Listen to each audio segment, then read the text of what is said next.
isso não é visto. Isso não é visto. Não aparecem essas partículas. Elas não estão presentes. Você simplesmente, antissimetrizando todos os índices de cor para montar singletos, você chega nos resultados, numa boa descrição do espectro, da espectroscopia hadrônica toda. Tá certo? Isso levou as pessoas a imporem, né, o seguinte, né, o que eu chamo aqui de dogma de confinamento. Né?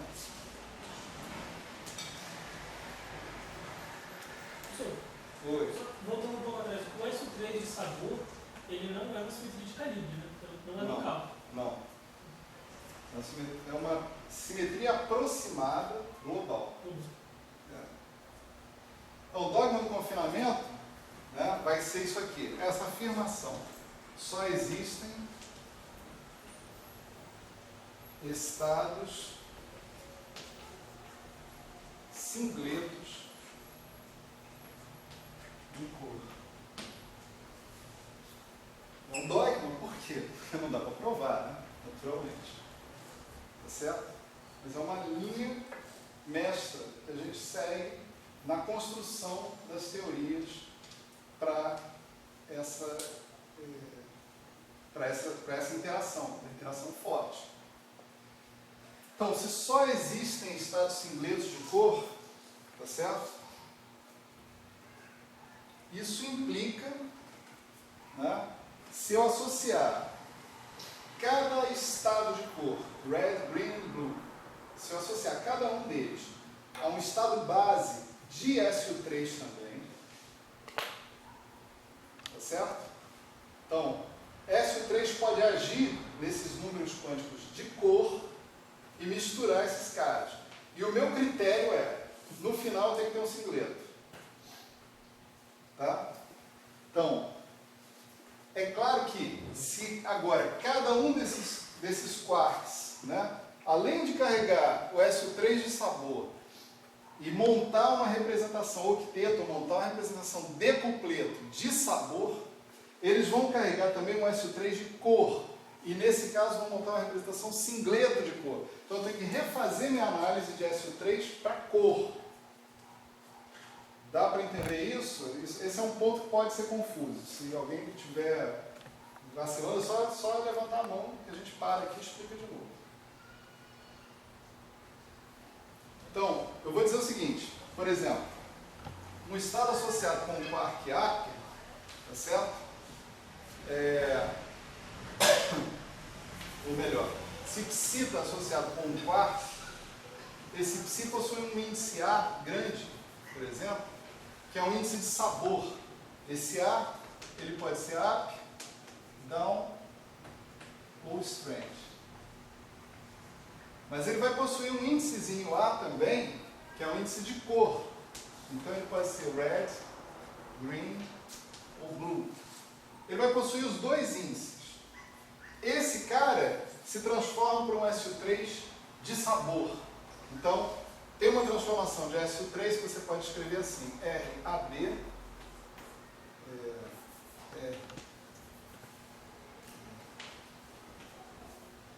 RAB,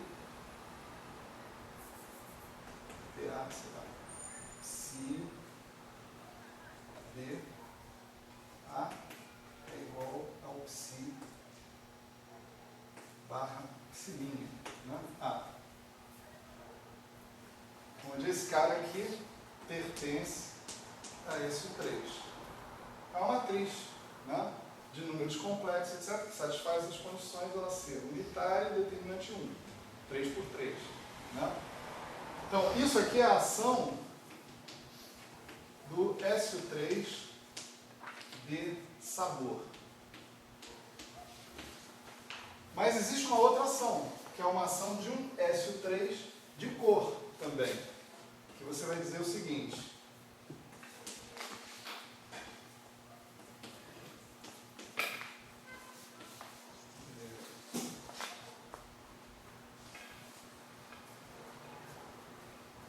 Sentiu? Tem que diferenciar do cara que está lá em cima. Agora, essa matriz aqui atua no espaço dos índices de cor, não tendo nada a ver com o espaço dos índices de sabor. Tá certo? E essa ação sobre os estados físicos, né, é uma ação do SO3 de cor. Tá certo? Então, cara, o estado físico carrega ao mesmo tempo a possibilidade de ser atuado, ou seja, carrega um índice, né? Carrega a possibilidade de ser atuado por um SO3 de sabor e por um SO3 de cor. Aí você observa o seguinte, então eu posso analisar esses estados todos que estão aqui dentro desse critério. Se cada estado correspondente a cada partícula carrega um SO3 de cor, o estado de 3 partículas é um estado produto tensorial. Ele vai carregar a representação 3 vezes 3 vezes 3 de cor. Tá certo? 3 vezes 3 vezes 3 é a situação bariônica. Todos os bárions são formados por 3 quarks. Os 3 quarks carregam SO3 de sabor, carregam, beleza. Mas também carregam SO3 de cor. E se eu for levar o dogma do confinamento em consideração, eu só posso montar os baryons em termos de quarks se a representação produto tensorial puder ser reduzida a uma que contenha um singleto. Tá certo? Se não contiver um singleto, eu não posso reduzir a representação. Aquela composição não é verdadeira. Olha só que interessante. 3 vezes 3 vezes 3, por outras razões, nós já vimos que era 1 mais 8 mais 8 mais 10. Fala. No caso, seria se reduzir apenas o singleto. Não, tem que conter. Conter. Tem que conter. E o que você faz com o resto? Nada. Você não faz nada. Você desperdiça. A história toda é a seguinte. Você tem que ter a possibilidade de descrever. O que você está vendo aqui é a possibilidade de descrever aquela partícula composta por 3 partículas fundamentais, elementares. O resto, do ponto de vista da teoria de grupo, são possibilidades. Você teria aqui, olha, 8 mais 8 mais 26 partículas coloridas. Ou seja, partículas que, atuadas pelo SO3 de cor, não se comportam como singletos, elas vão em outras combinações lineares. Só que nenhuma delas é observada na natureza. Esse é o ponto. Para a teoria ficar consciente, você não tem que ter algum jeito de suprimir essas partículas sem só colocar um dogma, sem dizer que um dogma de confinamento de alguma forma? Não tem, acho que nada que você possa impor que vá suprimir isso. Essa é uma possibilidade na teoria de grupo que não tem nenhuma razão física para não existir, a menos do dogma do confinamento. A menos do fato de que você nunca viu essas partículas. Só isso. O dogma do confinamento é isso. Como eu nunca vi essas partículas, eu vou supor que elas não existem. Tá certo? Então, olha só. Esse 3 vezes 3 vezes 3 já tinha sido utilizado no caso lá do sabor, né? Para justificar a estrutura de octetos e decupletos que a gente tinha obtido. Eles estavam contidos, eram possibilidades de sabor, de composição de sabores. Mas agora, tem uma outra razão para ser 3 quarks, e não 2 quarks e um antiquark, por exemplo, ou coisa desse nível. Tem que ser 3 quarks, porque essa é o único produto tensorial de representações do SO3 que me dá o singleto, ou pelo menos com 3 caras, né, que vai me dar o singleto. Se eu fizer com 3 caras, né, 3 estrelas vezes 3 estrelas vezes 3 estrelas, claro, eu tenho um singleto aí também, mas isso aí vai ser as antipartículas desses caras. Esse aí vale também. Tudo bem. Mas, por exemplo, 3 vezes 3 vezes 3 estrelas não vai ter o singleto lá dentro. Exercício. Depois de assistir as aulas pelo vídeo, façam a decomposição em Young e Tableau desse negócio aí. Tá certo? O Elael ensina lá como é que faz. Né? Aí vocês vão ver, não tem singleto. Se você botar um antiquark aqui, não vai ter singleto. Se tiver 2 antiquarks e um quark, não vai ter singleto nessa decomposição. Então, isso é uma indicação de que a estrutura dos bárions não pode, tem que ser um produto tensorial de 3 quarks.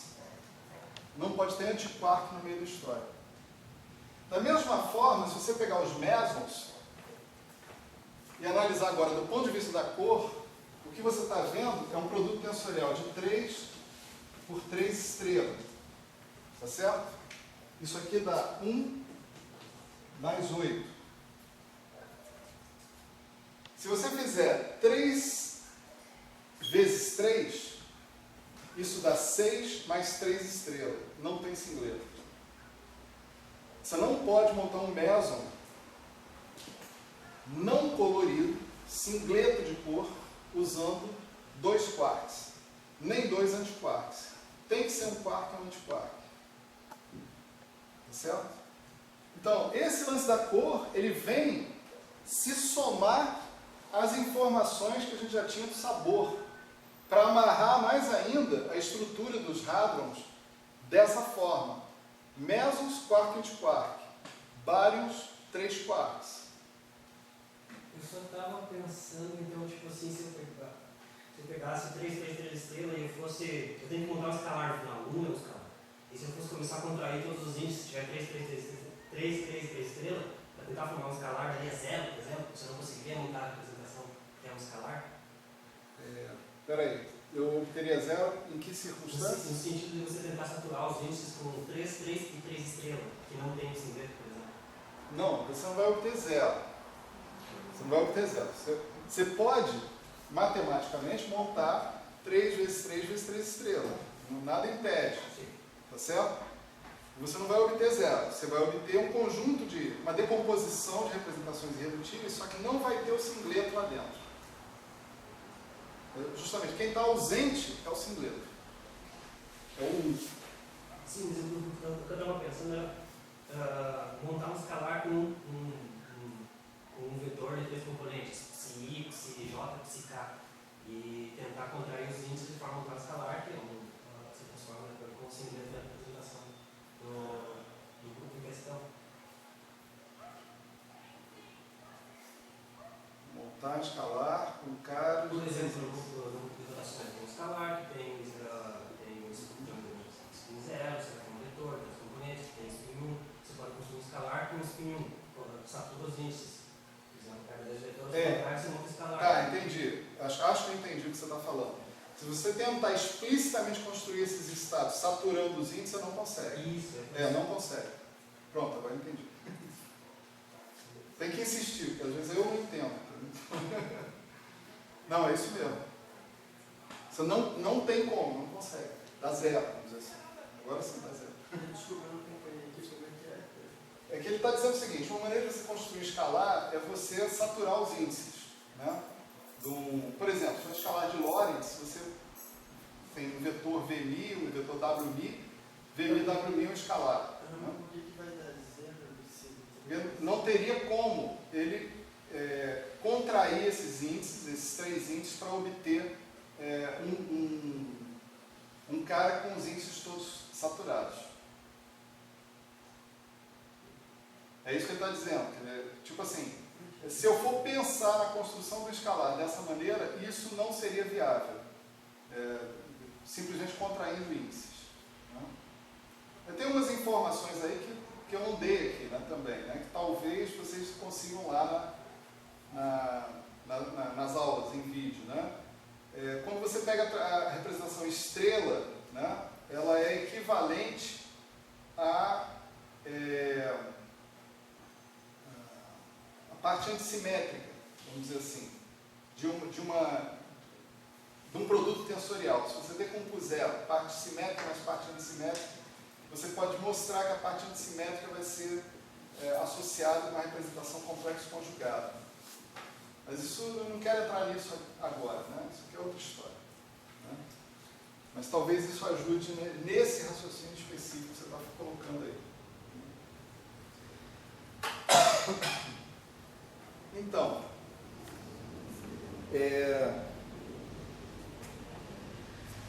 essa história de confinamento, coração, a gente se diverte aqui, né? Caramba. Essa história do confinamento, né? Ela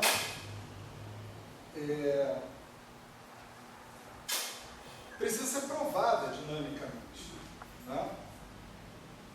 Tá bom, é muito bonito eu dizer que isso que o Gabriel estava incomodado ali, com razão, né? Eu tenho uma boa notícia para você, Gabriel. Isso incomoda não só você, como a todo mundo que estuda interações fortes hoje em dia, né? O incômodo é o seguinte, tá legal. Isso aqui é previsto pela teoria, mas eu não tenho razão nenhuma. Isso daí é previsto pela teoria de grupos, mas eu estou descartando isso na mão, né? Eu estou tirando isso sem razão nenhuma de ser, só porque eu não observo na natureza. Mas qual a razão desses caras de fato não aparecerem? Né? Para responder essa pergunta, você precisa obter essa solução de dentro de uma teoria das interações fortes entre os quarks. Essa teoria tem que conter essa resposta para você. Tem que conter. Esse é o problema do confinamento. Tá certo? Provar que a partir da cromodinâmica quântica, que vai ser, a gente vai construir a cromodinâmica, né? Vai ser a teoria das interações fortes, você consegue extrair essa consequência, é um problema que é o problema mais desafiador das interações fortes hoje em dia. E um dos problemas mais desafiadores da física. Né? Entenda bem, olha só o que está sendo proposto. Está sendo proposto uma coisa muito louca. Muito, muito louca. Não é pouco. Você está dizendo um próton, um nêutron, partículas aí que, né, eu pego aqui. Próton, nêutron, com a mão. Aqui, ó, próton, nêutron, né? Eu vou ali e faço difração de nêutrons ali embaixo, né? Faço o diabo aí, né? Estou falando que um próton e um nêutron são compostos de partículas mais elementares. Até aí tudo bem, todo mundo aceita e tal. Agora o que eu estou falando é o seguinte, você nunca vai ver uma dessas partículas que compõem um próton e um nêutron. Nem em princípio.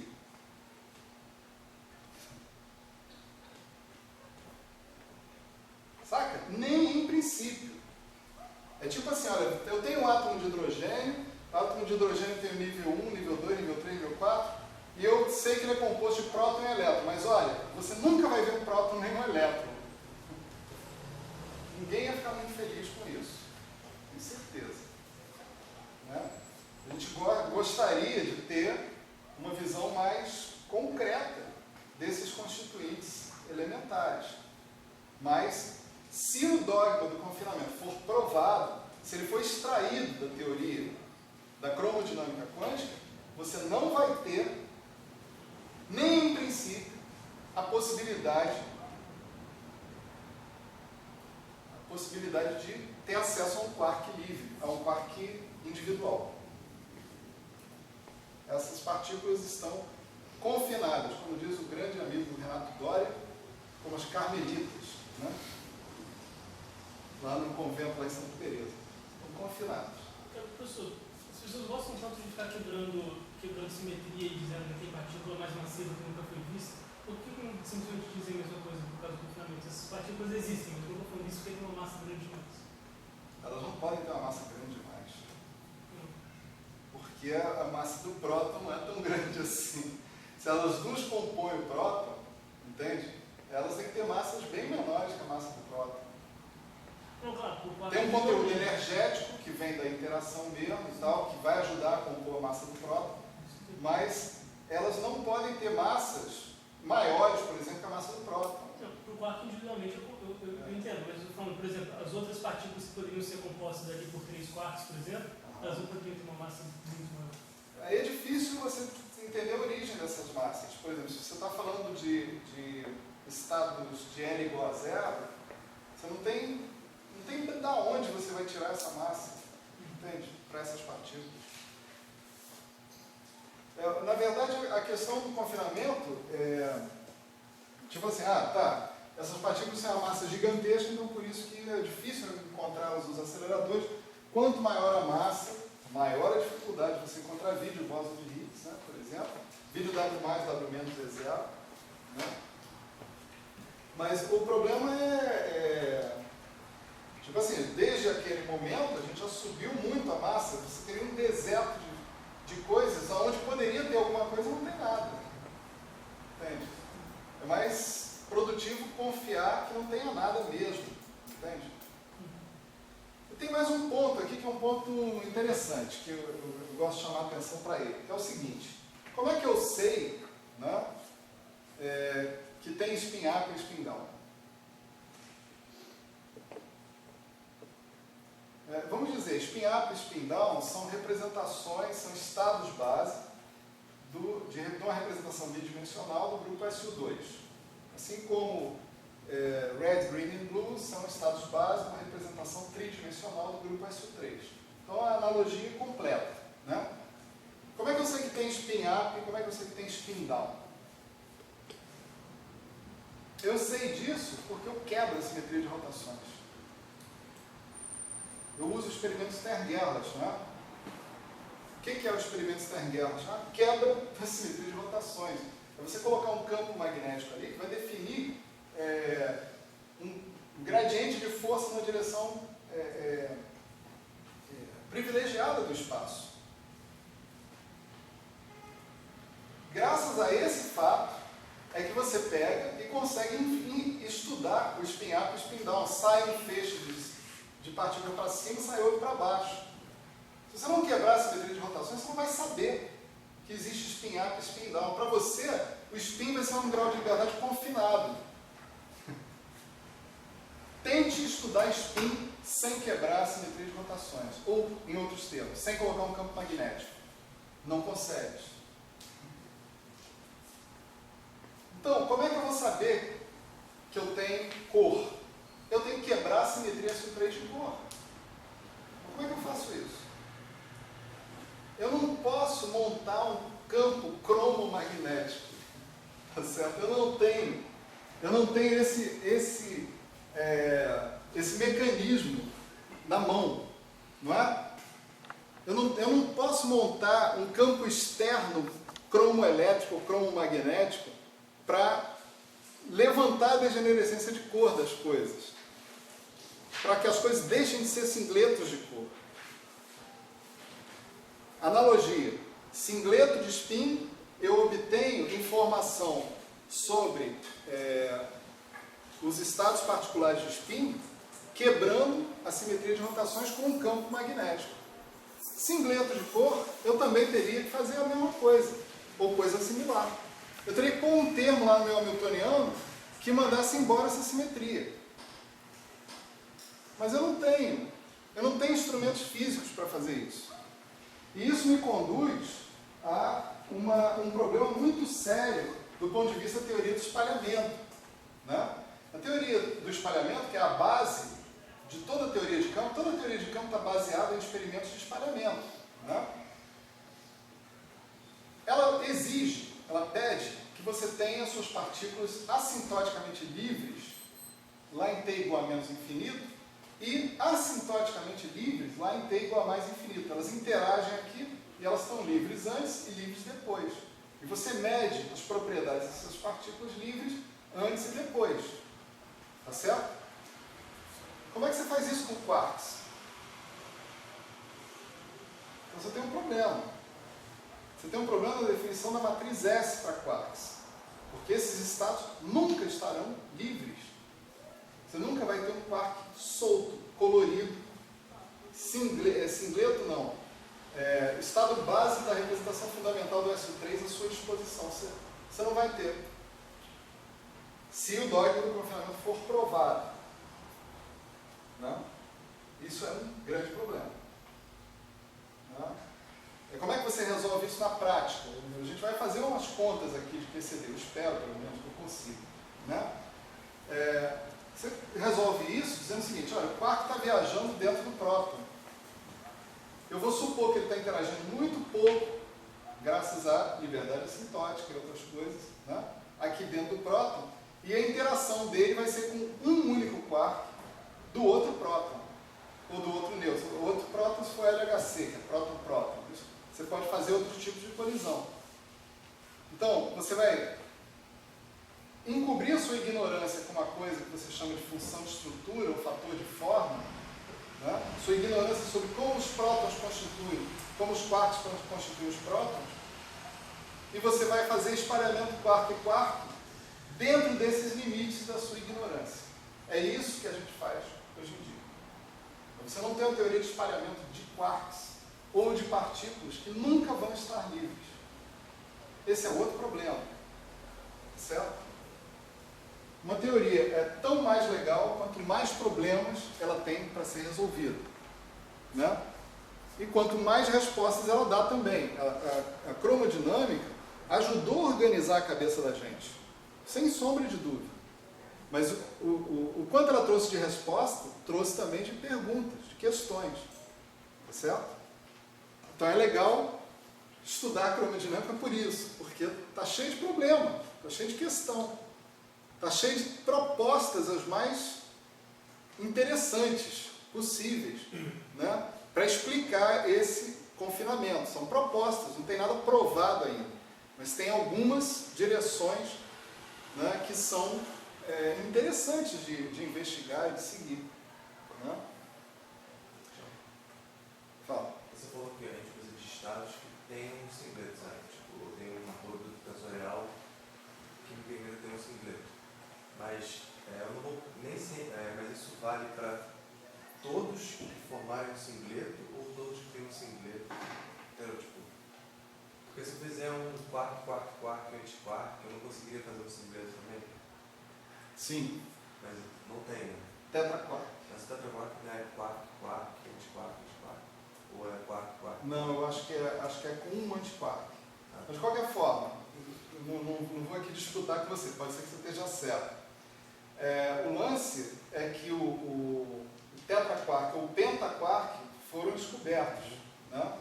E eles são estados que, se você fizer essa brincadeira aqui, 3 vezes 3 vezes 3 vezes 3 estrela, ou 3 vezes 3 vezes 3 estrela vezes 3 estrela, né? Você vai ter um singleto no meio.